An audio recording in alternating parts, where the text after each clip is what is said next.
Welcome to day 2 of International Nature Journaling Week 2024. Today we're exploring the theme of growth and development. Once an organism comes into the world, it goes through a period of change. Think about a tiny seedling emerging from the soil. It sends up its seed leaves at first, and then its true leaves emerge and it starts to grow and change. Sometimes the process is slow and sometimes it's really fast. And this theme also encompasses not just physical growth, but the learning that happens and the development of skills over time. It's incredible to witness a human baby, which is defenseless and dependent right after being born, and then it goes through a period of growing and changing, and sometimes even walking and talking within 1 year.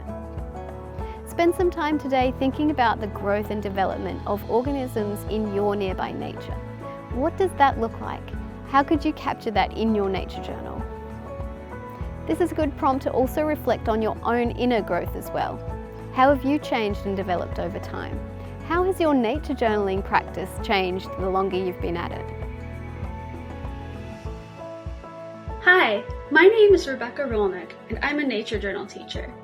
You can find me on Instagram at habitat_restoration. The theme of growth and development reminds me of Nestwatch, a citizen science project from the Cornell Lab of Ornithology. It's for all ages, and to participate, you visit a bird nest once every couple days to record your observations about how the baby birds are growing up. Here are some nature journal pages I made for Nestwatch back when I was a teenager, of a bluebird nest in my backyard. I was keeping this field notebook as part of the American Birding Association's Young Birder of the Year program. I recorded how the baby birds hatched, begged for food, and eventually grew in their pin feathers and opened their eyes.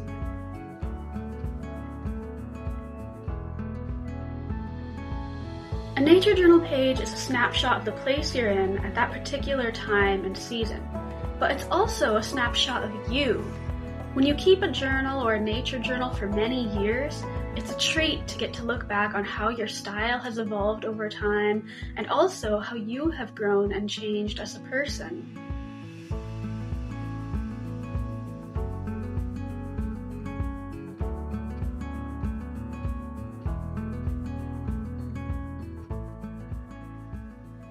And now, I'm actually a mentor for the Young Birder program, so I get the chance to guide and encourage the next generation of birders and nature journalers. It's funny to think about how some of the kids who are in the program right now were actually born around the same time as those baby bluebirds. When you keep a nature journal, you don't have to force yourself to grow. Just be in the moment and let the process unfold. Don't compare yourself to anyone else, and don't worry about whether you're becoming more advanced. When you look back in the future, you'll see how at every step of the way, you were expressing your authentic self in that moment.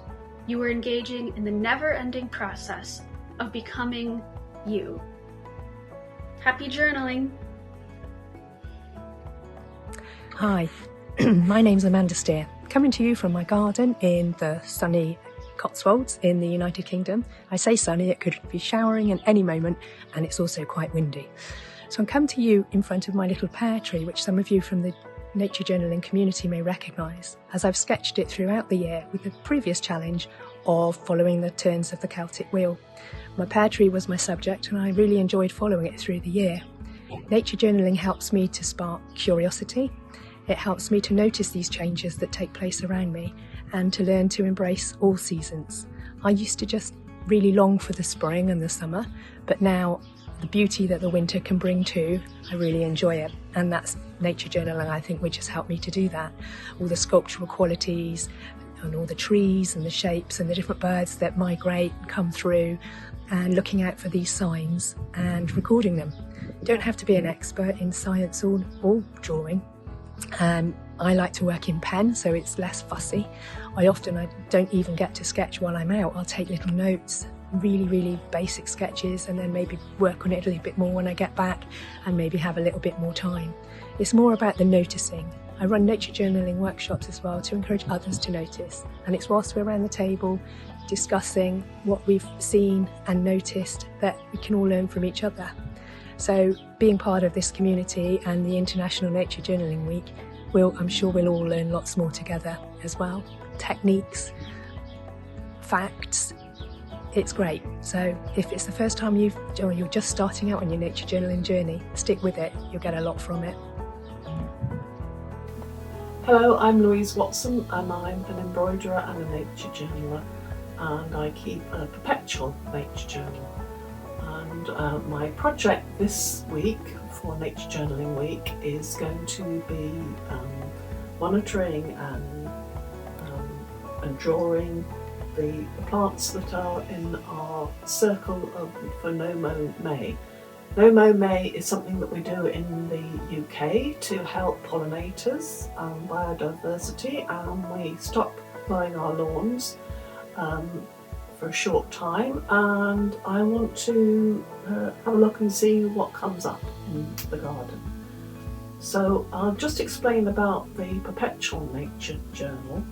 So this is an idea by Lara Gastinger, and the Perpetual Nature Journal, you write a date on each page spread,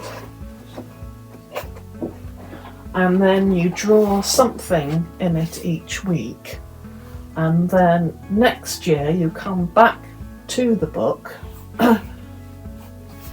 draw something else, and you end up with a page full of the things that you've seen during that week. So this page has got entries from 2019 and 20, 21, 22, 23. So you build up a look at what's in flower for that week. So if you quick look out of the garden, out of the window, you can see in the garden the circle that we've left for No Mow May. That's what I'll be documenting this week for Nature Journaling Week. There are lots of different ways to interpret today's prompt, and we look forward to seeing what you come up with.